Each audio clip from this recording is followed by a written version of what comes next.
We're back out on South Holston. I'm getting over pneumonia. We just missed the spawn the last time we were here. This time, we're at the tail end of the shad spawn. But I got a trick or two up my sleeve, and I believe we can find some still feeding up as they move out to their summer homes. Let's go see if we can find them.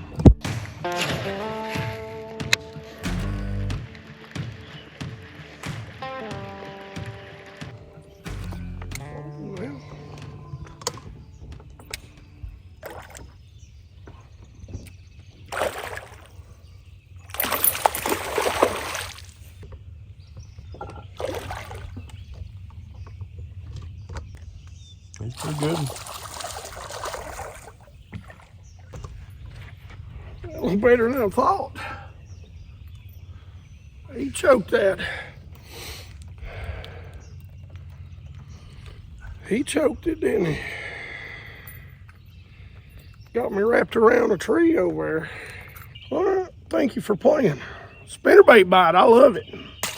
All right, so we just pulled up into one of the major creeks down the lake, and we are seeing a ton of shad spawning action. Actually, a lot more than what I thought we were going to see. And one of my favorite things to do during a shad spawn is fish a spinnerbait. Now, I'll give you a couple of tips, and I've got a little spinnerbait that I've kind of tweaked out a little bit, but I believe we can go catch a few, maybe even get a limit real fast. If we get real lucky, we'll be able to get a little bit of a topwater bite going. But during the shad spawn, you don't want to spend too much time changing baits. You want to stick with one that works, one that you know works, and you want to catch them as quick as you can. I got one I think's going to work.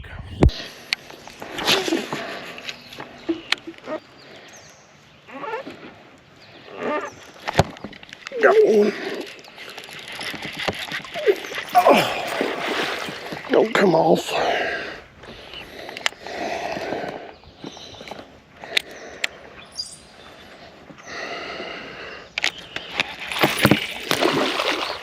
Don't. Oh, you.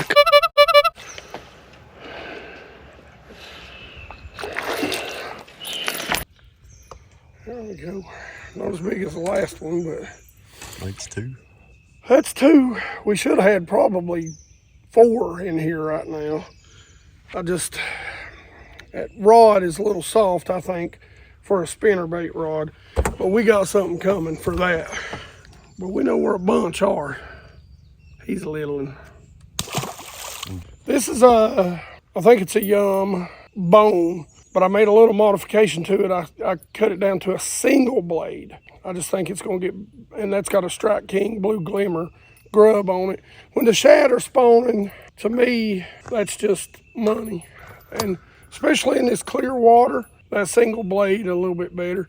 Put a little bit smaller blade because, well, they're deeper. That fish probably came out of 10, 12 foot of water, 3/8 half ounce. I don't remember, I think it's a half ounce. I want it to contour that bank. Especially a smallmouth, they'll come up and look at it. Oh, well, got that one.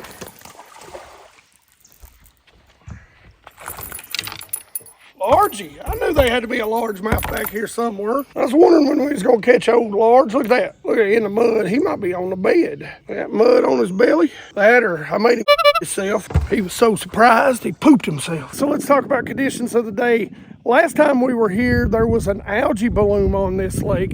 Today, it looks like it's clearing up a little bit. We did have a little bit of an influx of rain here. Water visibility, I'm probably going to say about 3 feet, so it's still solid clear. But that's only going to get a lot more clear as we go into the summer.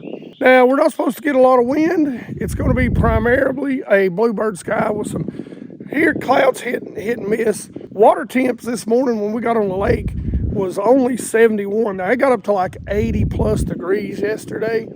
So we were expecting it to warm up a little more. But 71 degrees is still actually a lot colder than I expected it to be.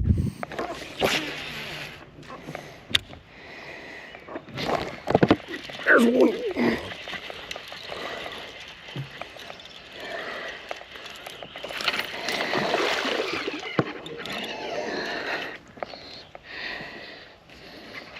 Boy, he didn't hesitate.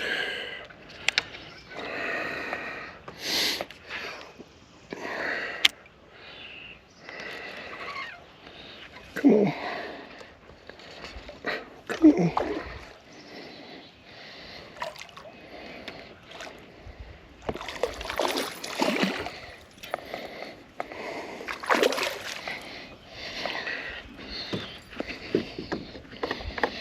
Shady Banks Shad spawn. He probably ain't much better, but a little bit better than the last two we caught. They fun. Now, one of my favorite ways when the shad spawn's going on, when the bluegill spawn's going on, when the bait fish are up shallow to get those bites, is to make that cast up super shallow, because those shad, they're moving fast, right? Now, I fish steep banks, so it's gonna drop off pretty quick. You know, we're right here, we're in 12 foot right here, and we're in the back of a creek. That's, you know, 0 foot over there.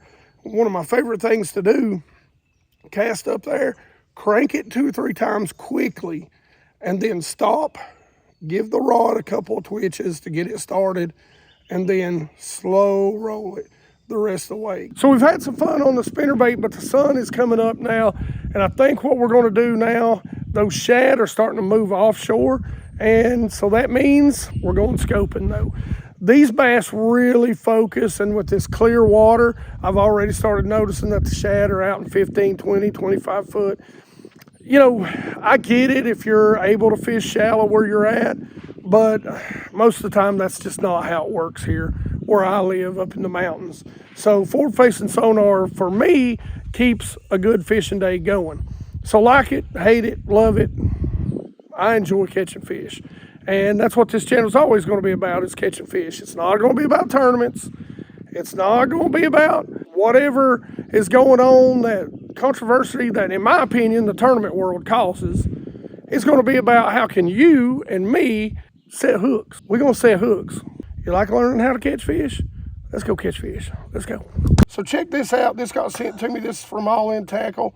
This is FFS Enhancement Jar Jelly. They come in a lot of different colors. I'm just testing them right now. That's black, that's silver. We're gonna put a little silver on this. You just squirt it on there, rub it in. The good thing is this don't come off as much as like the other stuff that's out there that I've used. I like to put it all the way up the line, helps you see it. And we're actually testing different colors with different palettes on the GARMINs. It seemingly does make a difference. See if we can catch one.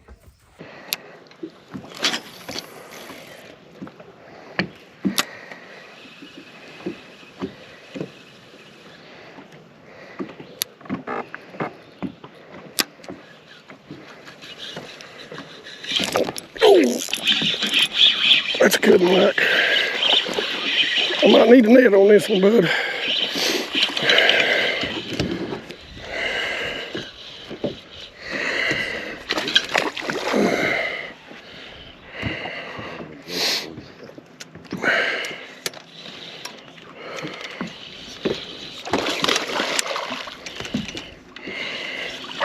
Come on, brother, come on. Oh. There we go. Whew. Now that's the way to round out a day. Thank you, brother. All right. Oh, easy now. Damiki head, that is a 0. I don't know. It's from Strike King. That's what it is that we caught him on. Him and about 2, 3 of his buddies out there swimming around. Boy, he wasn't coming loose. But used that sonar stuff and it helped out a lot. I could see my bait. All right, let's get him back in the water. For those of you that like the fishing videos, listen, I've got a whole playlist. It's like 100+ videos of me fishing. Fishing videos all year long. Now, we're trying to get better at that. We're trying to make these videos more entertaining, more informational. Fishing videos are hard. Like, you can't script fishing videos. You kind of have to do it after the fact. So sometimes even when you're out there and you're talking to you geeks, you don't have all the information. But we are definitely trying to get better. And we hope we help you geeks out. Hey, we're trying to grow the channel. For you geeks that don't know, I'm trying to do this full time. And that means I need each and every one of you geeks to do me one simple thing. And that's join that 100% Watch Squad. Help me get the views. Help me get the watch time, the retention time. It does mean a lot. Now, as always, questions, comments in the comment section below. You geeks know I love to talk about fishing with you. Like it if you like it. Don't forget to subscribe. Make sure you ring that bell. Join the BassGeek Nation and the hashtag 100% Watch Squad. And as always, you geeks rock.